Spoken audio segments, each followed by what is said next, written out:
ನೀವು ಓಡಿಸ್ತಿರೋ ಈ ಕಾರುಗಳು ಭಾರತದಲ್ಲಿ ಅತ್ಯಂತ ಪ್ರಸಿದ್ಧ ಕಾರು ಬ್ರ್ಯಾಂಡ್ಸು ನಿಮಗೇನನಿಸುತ್ತೆ? ಇವುಗಳಲ್ಲೇನಾದ್ರೂ ಸತ್ವ ಇದೆಯಾ? 70-80% ಭಾರತೀಯರು ಓಡಿಸ್ತಿರೋ ಈ ಕಾರುಗಳು ನಿಜವಾಗಿ ಕಾರ್ಯಲ್ಲ, ಚಲಿಸೋ ಶವಪೆಟ್ಟಿಗೆ ಅಂತಿವೆ. ಯಾರಾದ್ರೂ ಜೋರಾಗಿ ಗುಮ್ಮಿದ್ರೆ ಸಾಕು ಅಪ್ಪಚ್ಚಿಯಾಗಿ ಬಿಡುತ್ತವೆ. ಇವುಗಳ ಸೇಫ್ಟಿ ರೇಟಿಂಗ್ಸ್ ನೋಡಿ ಆಗ ಗೊತ್ತಾಗುತ್ತೆ. ಇವುಗಳನ್ನ ಯಾವುದೇ ಥರ್ಡ್ ವರ್ಲ್ಡ್ ಕಂಟ್ರಿಗಳಿಗೂ ಎಕ್ಸ್ಪೋರ್ಟ್ ಮಾಡಕ್ಕಾಗಲ್ಲ. ಯಾರೂ ಇವನ್ನು ಬರೋದಕ್ಕೆ ಬಿಡಲ್ಲ. ಆದ್ರೆ ನಾವು ನಮ್ಮ ಬ್ರ್ಯಾಂಡ್ ಅಂತ ಹೆಮ್ಮೆ ಪಟ್ಕೊಂಡು ಓಡಿಸ್ತೀವಿ. ಈ ಎಲ್ಲಾ ಲೋ ಎಂಡ್ ಟೆಕ್ನಾಲಜಿಗಳೇನಿವೆಯೋ ಇವು ಕ್ಲೈಮೇಟ್ ಚೇಂಜ್ ಮುಂದೆ ತಡೀತಾವ? ಇದ್ರಿಂದ ಏನಾಗುತ್ತೆ?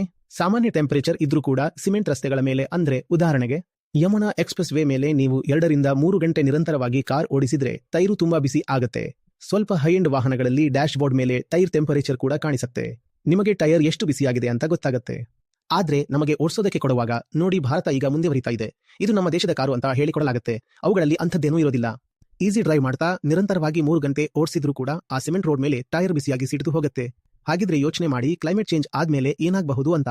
ಮೇಲಿನಿಂದ ಟೆಂಪರೇಚರ್ ಬೆಂಕಿಗೊಳ್ತಾ ಇದ್ರೆ ಇಲ್ಲಿ ನಿಮಗೆ ಕೊಟ್ಟಿರೋ ಟೈರ್ಗಳು ಅಷ್ಟೊಂದು ಹೈ ಕ್ವಾಲಿಟಿ ಇಲ್ಲದಿದ್ರೆ ಏನಾಗುತ್ತೆ ಅಂತ ಯೋಚನೆ ಮಾಡಿ. ನಿಮಗೆ ಸಿಗ್ತಾ ಇರೋದರ ಬಗ್ಗೆ ಹೆಮ್ಮೆ ಪಡಿ. ಇಂಥ ಟೈರ್ ನಮಗೆ ಸಿಕ್ಕಿದ್ದೇ ಹೆಚ್ಚು ಅಂತ ನಿಮಗೆ ಹೇಳಾಗುತ್ತೆ. ಇವುಗಳನ್ನ ಇಂಟರ್ನ್ಯಾಷನಲ್ ಮಟ್ಟದ ಟೈರ್ ಅನ್ಕೊಂಡ್ರಾ? ಅದರಿಂದಲೇ ಕ್ಲೈಮೇಟ್ ಚೇಂಜ್ ನಂತಹ ವಿಪತ್ತುಗಳ ಪರಿಣಾಮ ಭಾರತದಂತಹ ದೇಶಗಳ ಮೇಲೆ ಹೆಚ್ಚು ಬೀರುತ್ತೆ. ಕ್ಲೈಮೇಟ್ ಚೇಂಜ್ ನಿಂದ ಅತ್ಯಧಿಕವಾಗಿ ಪ್ರಭಾವಿತವಾಗಲಿರೋ 5 ಪ್ರಮುಖ ದೇಶಗಳಲ್ಲಿ ಭಾರತವೂ ಒಂದು. ಉಳಿದ 2 ದೇಶಗಳು ನಿಮ್ಮದೇ ನೆರೆಹೊರೆಯ ದೇಶಗಳು, ಪಾಕಿಸ್ತಾನ ಮತ್ತು ಬಾಂಗ್ಲಾದೇಶ.